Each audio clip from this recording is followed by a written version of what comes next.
PJ Close from KDMA and the Actor Studio. This is a video from the Camden County Animal Shelter to help raise awareness about our homeless furry friends.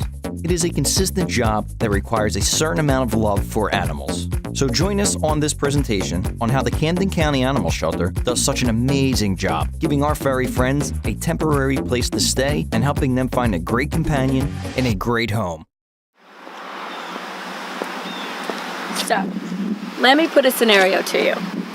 What happens when, we get home from work and we go for a walk in the community and you hear a little noise and you happen to look under a car and you see a little scared pup, or maybe it's Saturday morning and you hear a little noise and you look under a tree and it's a small kitten. What do? Well, if you're like me, you feel compelled to take hold of them and make sure they know they're okay. And maybe you bring them home and you give them some food or water, and you make them feel like, I'm gonna find you a home, don't worry, I'll find your mom and dad. So you put your thinking cap on and you start saying, where did this animal come from? Have I seen him in the neighborhood? You're not really sure. And then all of a sudden you say, let me make some phone calls. You start making those phone calls and describing the animal to your friends and family around, thinking maybe they know where the animal lives or comes from, but no luck. So last resort, maybe you put signs up that say, found, and hopefully a mom or dad will come rescue their animal, but it doesn't happen. A week goes by, and you gotta do something. So you bring them to the county animal shelter. So that's a good thing, right? They're surely gonna find the owners. And that usually happens, I think, but a lot of times it doesn't, and the animal stays. So what happens to them after the 7-day waiting period and mom or dad hasn't come to pick them up? We've been very graciously invited to come inside the Camden County Animal Shelter, and they're gonna show us what they do every day to take care of these stranded little guys. The Camden County Animal Shelter receives around 5,000 animals a year. And since 2011, they have saved over 18,600 animals, getting them off the streets and into their forever homes. Yeah, some great things. So I'm going to ask you about the whole controversy thing about the no-kill and kill shelters. Yeah. So, we're a no-kill shelter here, right? Right. So, what it is really is we'd honestly be classified as a kill shelter. Ah. And the reason that is it's really not kill and no kill. It's open intake and limited intake. Okay. So a no kill shelter is a limited intake shelter. So basically, they pick and choose who comes into their facility. Okay. We have contracts, so we can't pick and choose. So we get everybody. Yeah. And we treat them all the same and make sure they all get adopted. Mm-hmm. So that's where that old adage, no kill shelter, which that language is pretty much done now. It's open intake and limited intake. It's a different process. It's not like the old shelter So people process. should not be afraid of the process anymore. No, just, it's come completely in and different. Got a lot of love to give. You're good probably, right? Oh yeah, definitely, yeah. It sounds good. Well, I really appreciate you taking time to talk with us. Okay. Oh, no problem. Thank you. And I hope people realize, from watching this video that there's a lot of love that needs to be given in both directions, right? Oh, definitely. So, I appreciate it. Oh, thank you so Thank much. you.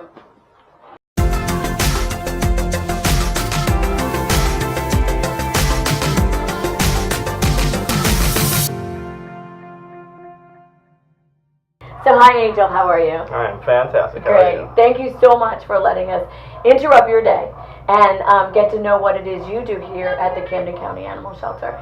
So we're here at the drop-off center. So this is where actually people are bringing in animals for the first time, either that they found or surrendering or what have you. Is that right? Yes, drop-off is where all the strays, the owner surrenders, public drop-offs, they go in here. And so we come in, we give them the first round of shots. We look over them, make sure they're healthy, they're ready to come into our facility. And once we're all done with that, we put them right at the Kennel 1 where they'll wait for either mom and dad to come and pick them up or until they're ready to go up to our adoptions. So that's your job. Your job is to receive them? Yes, I'm kennel staff. I make sure they get intake, I make sure they're fed, they're healthy, they're happy. Aww. Make sure they get all the toys and affection they need until they're ready to go home. Okay, so after here, then they go to this one. That's the K1? Kennel 1, yes, Kennel ma'am. 1, okay. So how long do they stay there? Usually stray hold is about 1 week. Okay. And in that week, we post the pictures online. We scan them for microchips. We do everything we can to see if we can find their parents to come in and look for them. And if they don't come in, then they go up to the adoption center.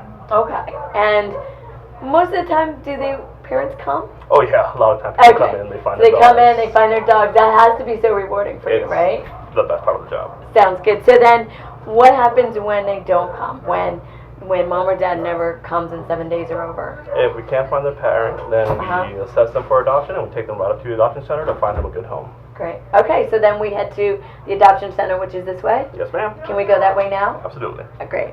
This is Kennel 4, where we keep all our adoption dogs. Kennel 4. Okay. And these guys are ready to be adopted. Yes, ma'am, and they're super happy to see anyone who comes in. Oh, yay. Of course, all the jobs are important at Camden County Animal Shelter, but Angel's job is especially fun. At some point in the day, takes out all the dogs for some fresh air and some playtime.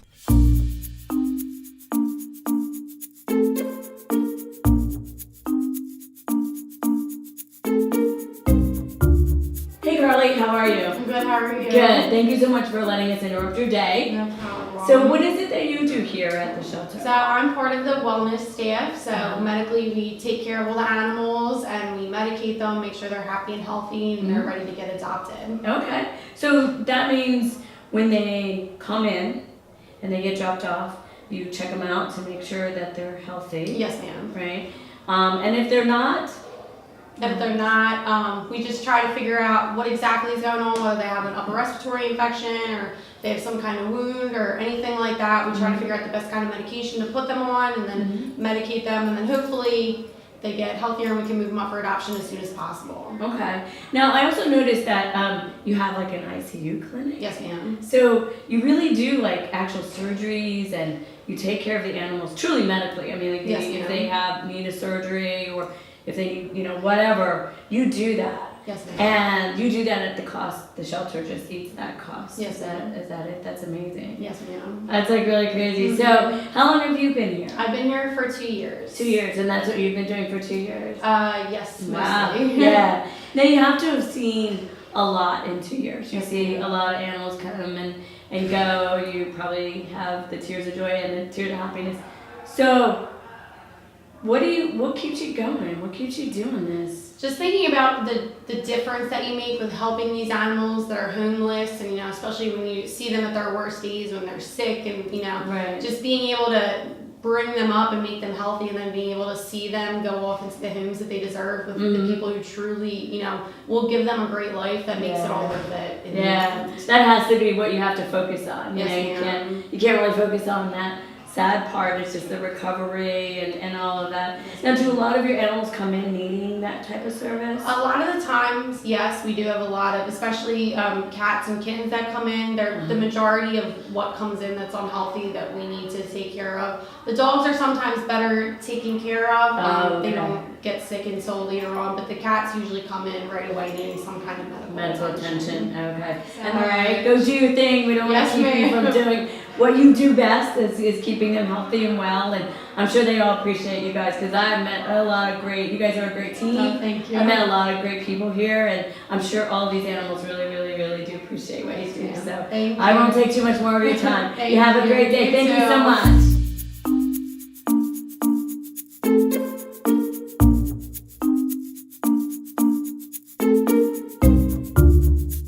So, Desiree, thank you so much for letting us come in and interrupt your day. I've been interrupting everyone's day here today, but I think it's really important for us to see some of the stuff that you guys are doing, which is really amazing.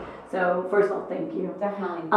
What is it that you do here, Desiree? So I'm an adoption counselor. Okay. So basically I do people's adoptions. They come in, they choose the animal they like, and then I go through a counseling session with them and see if that animal is going to be the right fit for them. Okay. And then if it is, it's a yay. Yes. And they all get to If go it is, home. it's a yay. They get to go home same day. We do same day adoptions here. Awesome. That's really amazing. Yes. I mean, because I remember when it used to take, you fill out your forms and then you pay your fees or whatever, and then it takes another 6 weeks before you can actually Right, and it's a shame because the animal, you know, is staying in the kennel for that time when it could have that opportunity to leave and go home. Yeah. So tell me, in your job, are there ever any times when you have had to say no? There are definitely times when I've had to turn away adopters for that specific animal. I always try to redirect them maybe to another shelter or maybe try and help them find a better fit. So I always try and give suggestions as to which animal I think would be a better fit for them rather than saying no completely. Gotcha. Okay, so you probably rarely have to say no completely. Yes. But it's really just making sure you have the right fit animal for the home environment and that kind of thing. So earlier I had spoken to Mike and we talked about the process, you know, and how it used to be very, you know, stringent. And, you know, you had to do all these forms and you had to wait 6 weeks and that kind of thing. So now that's a little more lenient, I understand. Right. Yeah. It's definitely. We try and focus more on getting to know the adopter rather than forcing them on these strict policies that, you know, sometimes aren't necessary. Because if you're in an apartment you don't have a fenced-in yard, that doesn't mean you can't walk your dog. And that doesn't mean you're not going to be a good dog owner just because you're in an apartment. Gotcha. Okay. So it's like times have changed and we really looked at a lot of different ways of doing that. So here, when the family has come and they get to play and socialize with the animal, right? Then they come see you. Right. Then they come see me. You know, I ask them a bunch of different questions, basically, just about their lifestyle. You know, why they think this animal would be the right fit for them. Do they have any kids? Do they have any other pets? Right. You know, we usually recommend a dog meat if they do have any other pets. But if not, you know, we're not too strict on it. You know, our main goal is to trust the adopters and get that dog or cat into a home. Right. So, you know, I when you said something that was interesting, and I think it's something we haven't touched on before, is when people have a dog and they want to get, you know, a playmate for their dog or whatever, you talk about a dog meet. So do you encourage people to bring their current pet Oh, here? for sure, yeah. Really? We encourage them. We do, you know, because we have a certain way that we do our dog meets outside. We have our members of kennel staff who take the dogs outside and do the dog meet a certain way. And, you know, a lot of people aren't going to be comfortable doing that dog meet at home, so we'd rather get them started out here. Right. And then, you know, we'll give them the proper instructions they need to do the dog meet at home. And either way, we'll give them the proper instructions if they decide not to bring their dog here. Right. So. Right. That's pretty cool because I know there's been a lot of people who have talked about, you know, getting a second dog, you know, or something like that. But you're always a little worried, and you always hear about the families coming in, but not about like another dog, and then you bring that dog home, and it's like, wow. Right, and if it doesn't work, it doesn't work. We're always willing to work with the adopters and maybe finding another one that will work. Something that works with the dogs better. So what's the one thing you would maybe say to a family that's interested in adopting, but they're not sure?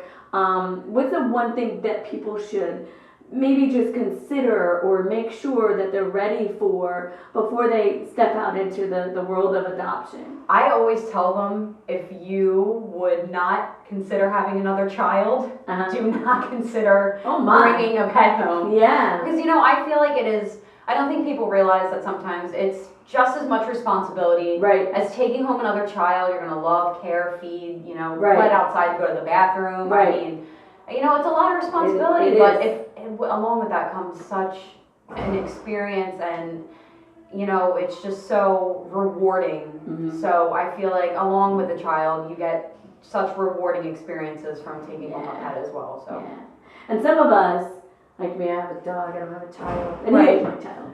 It's that's exactly. So thank you so much. If you don't want a child, then thank you so much. All right, thank you so much. All right, you take care.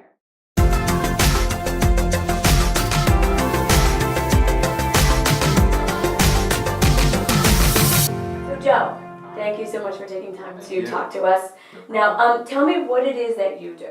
I work in housekeeping at the animal shelter, which is a little bit of everything. Yikes. Okay, yeah, that has to be a lot. It's a lot. I mean, I've just been walking through, and I noticed that there's literally hundreds of animals here between your cats and your dogs. And kittens, too. And kittens.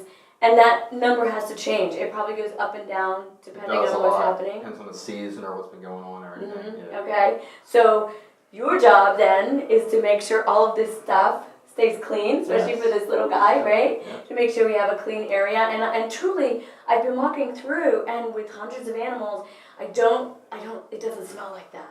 No, we So have how do to you clean make that around here. happen? Sanitation's a big key. We wear gloves. The cat staff wears isolation gowns and booties. We use a disinfectant called DS1, which I use to mop the floors here, Okay. to mop the bathrooms. The kennel staff use it to clean the cages. Same thing for the cat staff to clean the cages too. It just kills whatever, if there's some type of disease or something that a sick cat has, or just to keep it clean. Right. It kills any germs, so it's really effective. So it's really effective. So that's why it doesn't, it really, literally does not smell like you have hundreds of animals Yeah, it's in a here. nice clean So area. I also saw really big bags out front there. What was It's that? all dirty laundry. Oh, that I no. have to wash. Oh, no. I throw in the washer and I throw in the dryer, so Yeah. it's non-stop throughout the day. Wow. Okay, because what do you have, like towels? Like we were just in the pre-adoption, I think, area, Okay. and there were blankets and little We have mats blankets, and we have stuff. towels, sheets, rags, all sorts of stuff, and it's just non-stop throughout the day. The cat staff loves to use all the towels. Oh, All the okay. towels on the shelf, they take them right out, but it's non-stop. Right. We need them. Right. So, yeah, it's important. So you're always doing laundry, and I Yeah. complain about doing my little laundry on the weekends. It's So okay. imagine doing it every It's day, a lot. right? I usually have like an 8-hour shift during the week, Okay. and from 8 o'clock to 4. That's Uh-huh. pretty much all I do. Besides all the other jobs I have to squeeze in throughout the day. Sure. But the dishes and laundry is a priority. So that's Dishes. a So what constant kind of going. dishes? Little bowls, big Oh, bowls. that's right. The bowls and stuff. The litter Oh my pans, gosh, I which all I forget can about scrape that stuff. out before I can wash them. So Wow. that's non-stop too. Yeah. Especially early in the morning, everyone's cleaning their cages out, so by 11 a.m. it starts piling up. So there's a lot of stuff. Okay. So So I'm yeah. constantly busy. Okay. So you not only have laundry and floors and bathrooms, you have dishes Dishes, and the bowls non-stop. and all that stuff. We get a lot of donations too that usually they always say, hey Joe, can you get the donations outside? So I usually bring in donations, which could be food mainly. Sometimes we get bowls, but it's mainly food and clothes. All sorts of linens, blankets, towels, sheets, sometimes rags. Sometimes we get a big comforter, we end up cutting it up to make it smaller for Right. the other animals. And obviously those are things that you need, right? Constantly, we live on donations here, so anyone wants to donate their animal shelter, go Yeah. ahead, we can always use the stuff. That's great, because there is a lot of animals here, and you guys need a lot of things to keep them comfortable and to keep things clean and sanitized. So Always. there's always a lot going on. There is always something going on here. Oh my every day, gosh. all day long. Yeah. Wow. Thank you so much, Joe, for talking to us, okay? I Thank really you. appreciate your time. I know you're really busy. So I'm going to let you get back to your laundry All right. and your dish cleaning and all that kind of good stuff, okay? All right, sounds Thank you good. so Thank much. you. I All appreciate right, that. take Thank you. care. You too. Thank you. Wow.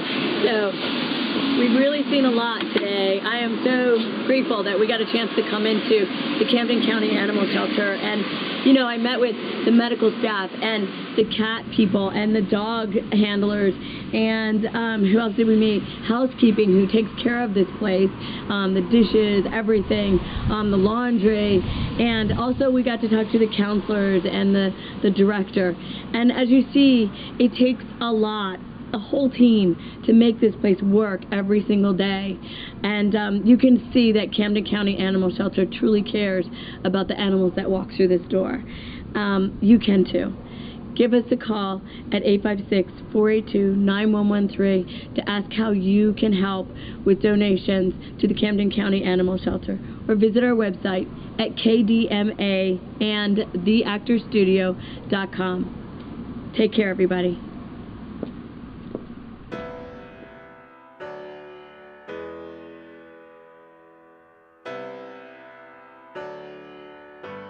Donations are always welcome at the Camden County Animal Shelter. Things like blankets, towels, food for cats and dogs, bowls, cleaning products, and more. Unfortunately, dog and cat beds are not accepted. You may drop off your donations at the Camden County Animal Shelter, located at 125 County House Road in Blackwood, New Jersey, 08012, or call them at 856-401-1300. And thank you for your donations.